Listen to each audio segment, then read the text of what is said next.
Hi. So tonight I want to talk to you about the issue of political correctness and the bad reputation that it and social justice, the term social justice, is getting at the moment. And that basically freedom of speech in some respects appears to be, from some people's points of view, being absolutely strangled and put in a straitjacket due to the dogmatising of certain socialist, I would say not so much socialist, but sociologically based theories that have their origins in sociology, ethnography or anthropology, gender studies, and also psychology and philosophy. So first of all, I can speak to this because I studied to be a social worker at university over 20 years ago, about 25 years ago. And when I was going through, and I believe this is where social workers can be, particularly social workers who've been around for a while, can speak to this and put some people's minds at rest about what's going on. Now, in my opinion, what has been happening is that certain ideologies, philosophies, what we call frameworks in social work, which are really a sort of a prism through which we can look at a situation or a person or a group of people and try and better understand these people, using certain assumptions and values that have been derived from studies done by sociologists or psychologists, based on theories and approaches, and our intentions to try to work from the perspective of doing no harm from an ethical framework. So when we take a sociological theory and we use it in a clinical context, we're really looking at power dynamics. We're really talking about what kind of power does this person have? What do we think they might have based on how they present on a superficial level? But we're keeping these ideas back here. They're just tools with which we can try to think through things with the client presenting in a way that might build a bridge and help us empathize with that person, because maybe we're quite different from the client who's walking in. We may be different from an ethical or racial perspective, from a gender or sex perspective, from many different demographic perspectives or sort of descriptive factors. And so what we might be trying to do is think about how might this person be different to me, and what assumptions do I risk making about the person if I don't take a step back and be aware of those differences. Now, that is not the same as projecting onto the person assumptions about what their demographic characteristics actually really mean for them. We still have to do the deep listening and take a curious and empathetic approach to understanding who that individual is. We cannot make assumptions based on paradigms, theories, and frameworks when we see someone. We must obviously spend a lot of time getting to know that person to see what the best way is to help them, and in collaboration and agreement with the person presenting, right? So you can see how taking a sociological theory or a framework and maybe using that in conjunction with a series of other things to try to sort of inquire about and understand a person is very different to what can be happening when people get hold of a theory, an ideology, a philosophy, a framework, and distill it into something which is a very impoverished version of what it was originally designed to do, which is to act as a tool for us to think with, right? When we take away the nuance, when we take away the possibility of variables, when we start to dogmatize theories and frameworks, distill them down into something highly simplistic, black and white, what we're doing is we're effectively weaponizing these theories in ways that can be very dangerous and can actually create bigotry and the kind of black and white extremist thinking that they're actually supposed to be designed not to do. So let's take an example of how using theory is appropriate, using a framework with someone who's in difficulty is an appropriate use. Okay, my background some of the time has been working with people who've been abused, and more specifically women who've survived violent relationships, domestic violence, specifically violent relationships from male perpetrators, men who are violent with women, okay? Which is clearly not all men, it's a small percentage of men. However, when we do that sort of work, what can be, and what is really quite essential for that work, is a feminist framework. Why? Because we are not able to use, say, a more broad social justice framework, such as a humanist framework, because that doesn't offer us an understanding of how male violence works with women. The historical context of it, such as patriarchy, which is where a man who abuses his power in a family system is acting on what is inherited from society's acceptance of male domination over women, or old beliefs around men being superior to women, men having certain rights over women. If we don't use a feminist framework to work with women who are survivors of domestic violence, we could accidentally look at the situation in a way that could result in causing harm to that woman. In the past, when people have tried to help someone, a woman who has survived domestic violence with a male perpetrator, they've used other approaches. They've failed to understand the complexity of that power dynamic and the power imbalance that's occurring, and different factors such as economic abuse that women may have been subjected to, and various other things that are a feature of male violence against women.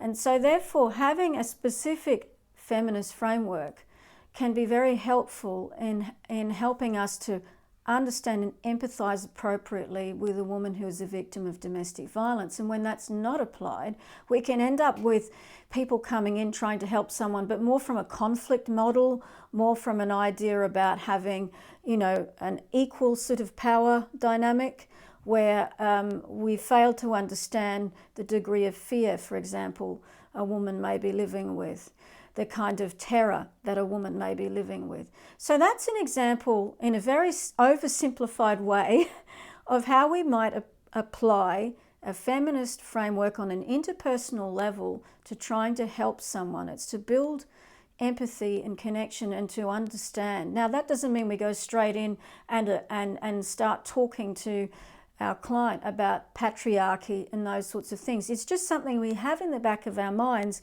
as a means through which to process information that we're getting from our client and to be able to empathize with them. That's why it's important to be able to have those sort of theoretical approaches, those frameworks for practice. However, when we take an ideology such as feminism, and an extreme version might be, we've got two broad categories of feminism, and I'm really oversimplifying it, but if we take the idea of liberal feminism, which is really what feminism began with in the 60s and 70s, forgetting about the suffragettes and earlier movements which were about women's rights, but the feminist movement of the 60s and 70s and 80s was about, a lot of the time, about what we call liberal feminism, which is about trying to win equal rights under legislation and in various contexts where men were seen to have more rights, more power, and to be allowed to earn money where women were being restricted or held back or not recognised as having the same rights. And so women were fighting for that, to be able to live their lives with as much choice and as much freedom as men were in that era. So that's a very simplistic explanation. So that's liberal feminism, okay? And then you had, say, radical feminism, and any radical ideology really is just about deconstructing the status quo. So it's about saying, okay, the system is a problem. The way that the system is built is structured in such a way that it excludes certain people's participation, in this case women, because sometimes certain structures, institutions are created in such a way that it's inherently difficult for women to participate fully or as much as men are able to, because these systems were originally more designed for men. Okay, now a really simple example of that would be something structural in a physical sense, such as back in the day, in the 60s and 70s, some places that women started to go to work at for the first time had no women's toilets. Women didn't have anywhere to go to the toilet. They were forced to use the men's toilets, okay? That's a very, very, again, simple example of a structural inbuilt accessibility issue or lack of facilities. It's not the best example, but it's an example all the same, okay? So radical feminism would talk more about how could we reorganize society completely to accommodate women so women can participate a lot more in the public sphere. Women can go to work and still enjoy being mothers. Radical feminism would also talk about putting a value on women's what's considered traditionally women's work, such as childcare, and perceiving that as a really important contributing thing to society, but would still argue for women having the choice to do what they want to do with their lives, not being confined to being a caregiver, for example, but having the choice while still being valued and respected if they decided to continue doing something that's more considered a more traditional female type of a role. And that society could think about how to do that and enable that better. Another example might be ways that women are able to breastfeed at work, to bottle feed at work, or to have childcare facilities at work. A most extreme example of radical feminism is, of course, if we take it right out to the idea, well, men have caused women so much heartache, violence, and they're so dangerous to women. Women should just take themselves off and live separately and reproduce artificially. That would be an extreme radical feminist view. It's not something that most feminists would take seriously, right? But it's there. It's an idea. It's a point. It's a tool to think with. It's not something that we take seriously. It's something that someone has thought about, proposed, while waxing lyrical, philosophizing, but it's not necessarily something that was ever meant to be put in place. So a lot of people may fear that feminism is about hating men, and really it's not about hating men, or for most feminists it's not about hating men. However, if weaponized, it could become that way, okay? So when we look at an ideology, we have to understand that really ideologies are belief systems with assumptions underneath. They often are born out of sociological and psychological philosophy, their thoughts, and they're tools to think with, right? Philosophy really is about that. It's about thinking. It's about having the ability to think about things in detail and to mull over and consider different ideas and ways of looking at given problems in society. And this is what clinical social workers and psychologists are trained to do, is to bring in different theories and try and apply them to practice. And we're trained to do that in a manner which is measured and ethical. However, what happens when you get people who study philosophy, ideas, ideologies, and they don't get to actually experience what happens when you apply them in practice and how to apply them in practice?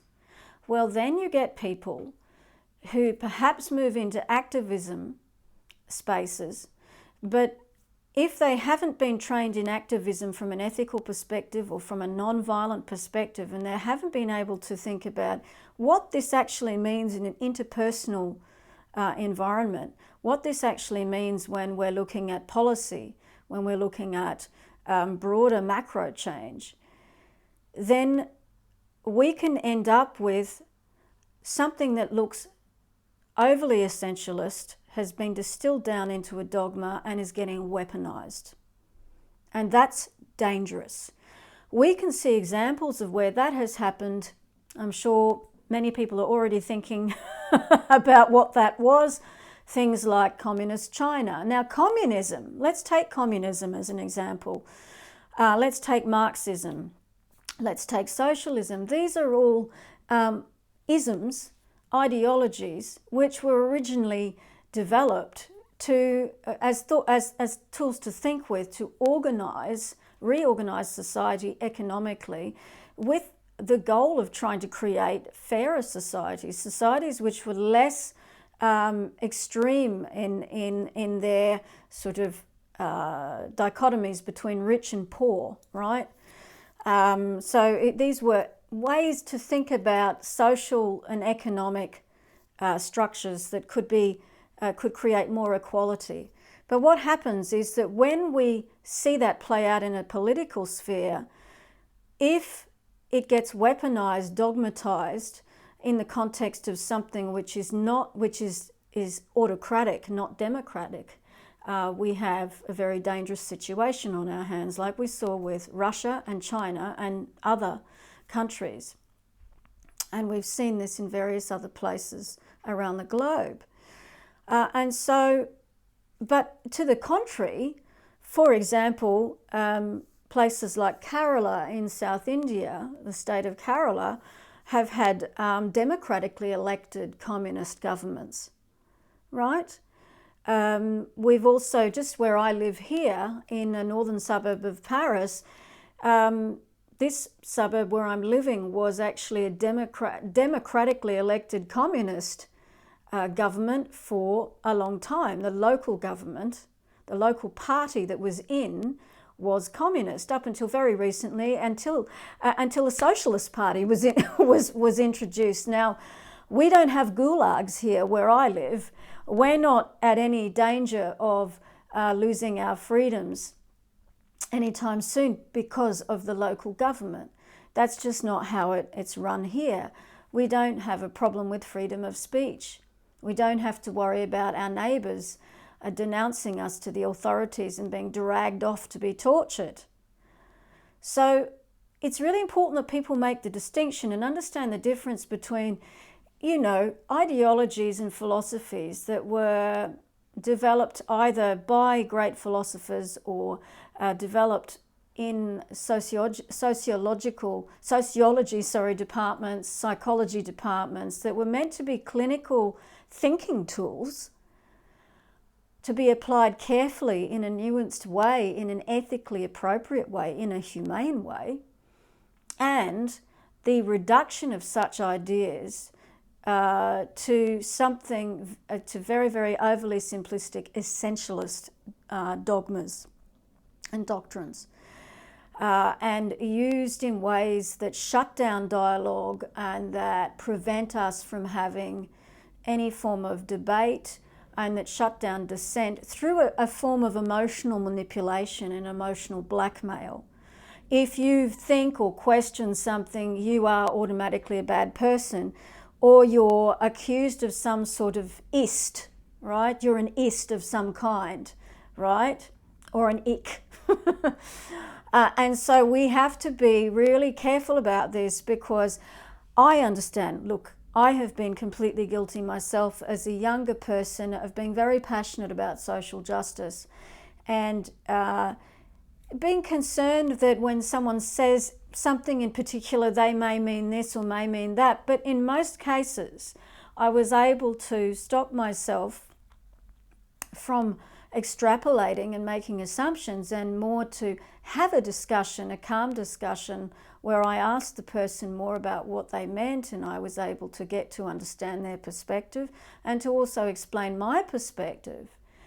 Like, for example, explaining the difference between feminism and humanism, and why humanism, whilst a fantastic philosophy and set of values, isn't always enough for women, because it doesn't adequately meet women's needs in context. That we could have discussions that were not black and white, that didn't devolve into some sort of nasty kind of confrontation where we're accusing one another of things and demonizing one another or dehumanizing one another. So I think that this is what we're seeing missing today. We've seen some recently in the headlines a lot of activism, and I've seen activism here in France where it's in the name of social justice, but there's a tremendous amount of violence occurring. And I think that people have forgotten, if they ever did learn, some people have forgotten, or maybe some young people in particular going through universities are not always learning about non-violent approaches to activism. And I'm not just talking about not going out and being physically aggressive in public or destroying property, understanding the difference between rioting and peaceful protest. I'm also talking about interpersonal communication, non-violent communication, how to have discussions and debates where we can work on understanding another person's perspective without dehumanizing them. And I think this is what we have to get back to. We really need to fundamentally understand that no one theory or idea is necessarily dangerous in of itself. It's only dangerous when it's misappropriated and misused. When it's used in such a way that it's no longer a tool to think with, to help us just suspend our own judgment and our own ignorance or our own point of reference, so we're not projecting assumptions onto the other person, but more we're able to suspend that judgment and hold different possibilities at once in our minds. That we need to be able to see it like that, but not allow ideologies to be weaponized, or for institutions to become captive to ideologies, whereby institutions are then unable to step outside of those ideologies and scrutinize them using critical thought, due to the degree of pressure placed on professionals working within those organizations to conform to a certain language or way of looking at things without questioning. So I think what we need to be looking at is getting away from anything that looks a bit like guilt tripping, that looks a little bit too essentialist, that looks like it's labeling, that looks like it's really just giving an excuse to project assumptions onto a person based on superficial characteristics. Anything that is what we might call highly immature thinking. So we need to sort of look at being able to be nuanced in our thinking, to use what I would call discernment rather than judgment,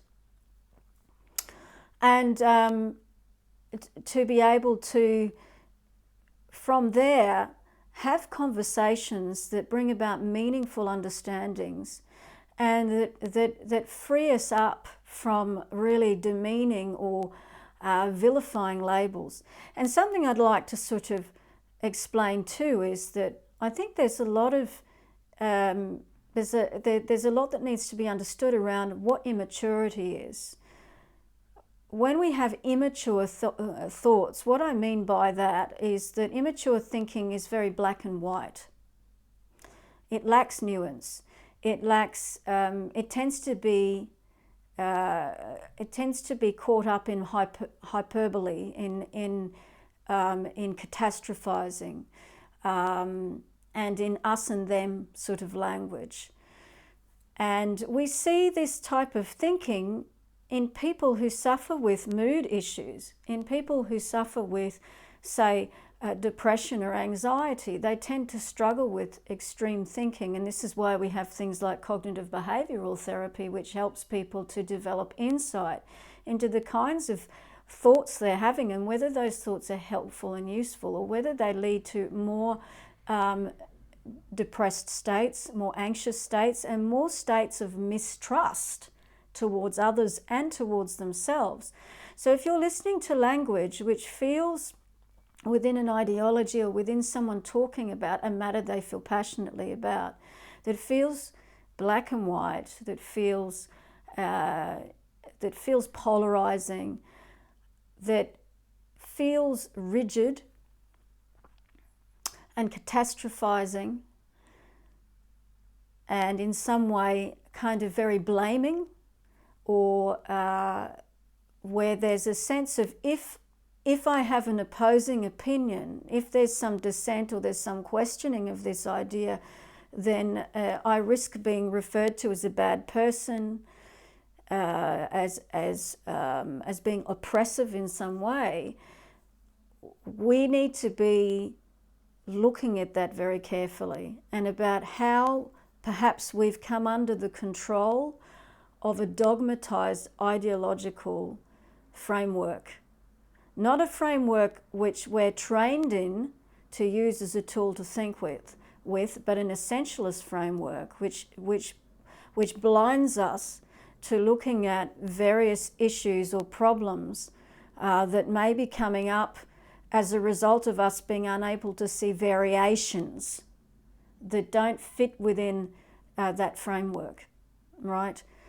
And that could be causing harm to various people because we're only seeing things that fit within that framework, and we're not able to see beyond and outside of those frameworks.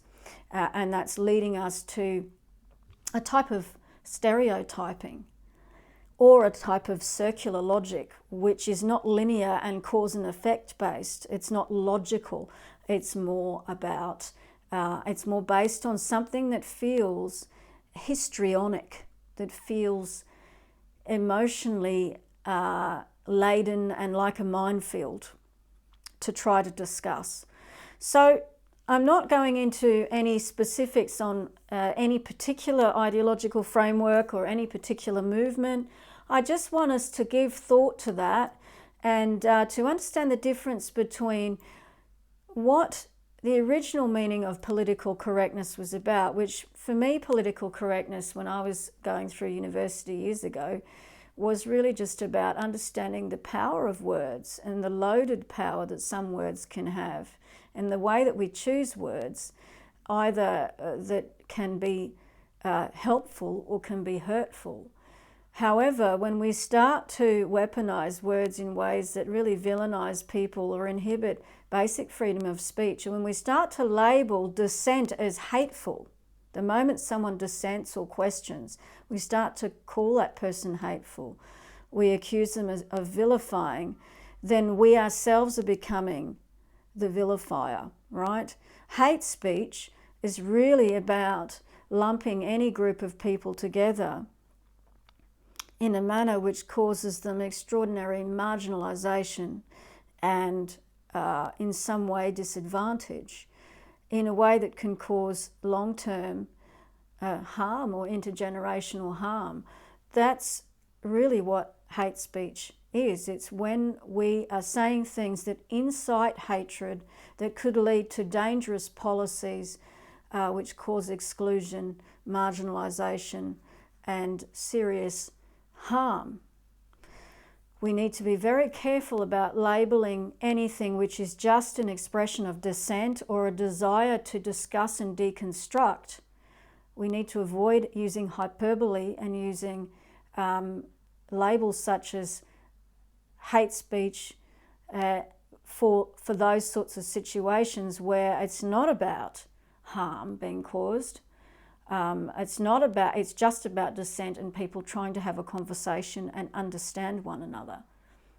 So I would invite you to give a bit more thought to these things. Think about in your own life, can you think of any policies, any movements, any things in your own lives that you've recognized that you feel very much in disagreement with, but you feel you can't speak out because you will be shut down and accused of something, accused of some form of you will be vilified in some way for speaking up or disagreeing.